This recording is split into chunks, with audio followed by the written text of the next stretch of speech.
Bonjour et bienvenue dans cette première vidéo où nous allons parler d'une notion nouvelle qui est le produit scalaire.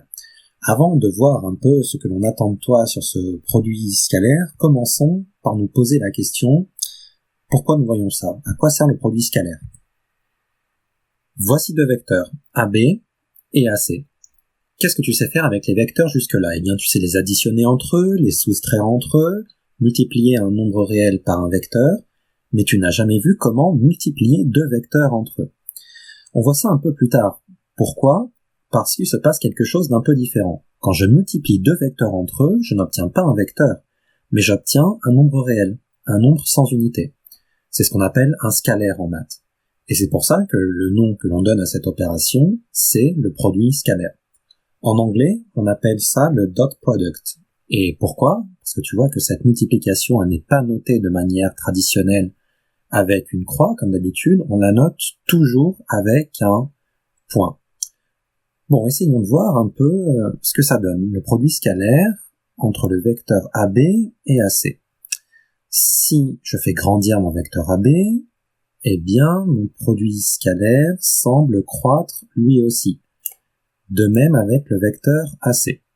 Tiens, déjà, le produit scalaire semble être dépendant de ce qu'on appelle la norme des vecteurs, c'est-à-dire la longueur des vecteurs. Essayons de faire varier l'angle entre ces deux vecteurs. Ah, le produit scalaire semble varier aussi. Donc le produit scalaire est aussi dépendant de l'angle entre les deux vecteurs.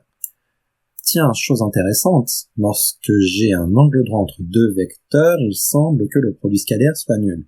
Ça, c'est un fil rouge qu'on va développer un peu plus tard. Mais en tout cas, voilà, de manière intuitive, une première approche du produit scalaire. Alors après, comment le calculer ? Eh bien, c'est ce que nous allons voir par la suite. Pourquoi on voit un tel outil ? Eh bien, on voit un tel outil parce qu'il est très utile, en particulier en physique. En physique, on utilise le produit scalaire pour calculer le travail d'une force. Comme je te le disais, nous allons avoir besoin de ce que l'on appelle la norme d'un vecteur. Ce que l'on appelle la norme d'un vecteur, eh bien, c'est sa longueur. Mais tu sais, il y a tout un vocabulaire spécifique au vecteur. On ne parle pas de parallélisme, on parle de collinéarité. On ne parle pas de longueur d'un vecteur, on parle de sa norme. Et sa norme, c'est ce que l'on note, le nom du vecteur, entre double barre. C'est donc un nombre réel. Comment je calcule la norme d'un vecteur ? Eh bien, pour cela, j'utilise la formule que tu as vue en seconde pour calculer la distance entre deux points, qui elle-même est un dérivé de l'égalité de Pythagore. Donc si je prends un vecteur AB qui a pour coordonnées x, y, alors sa norme est égale à la racine carrée de x au carré plus y au carré. Exemple, donc tout cela dans un repère orthonormé, bien entendu, pour que la formule soit valide.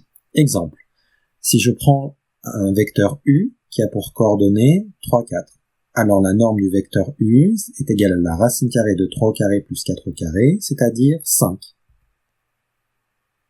Voilà pour cette première vidéo sur le produit scalaire. À bientôt.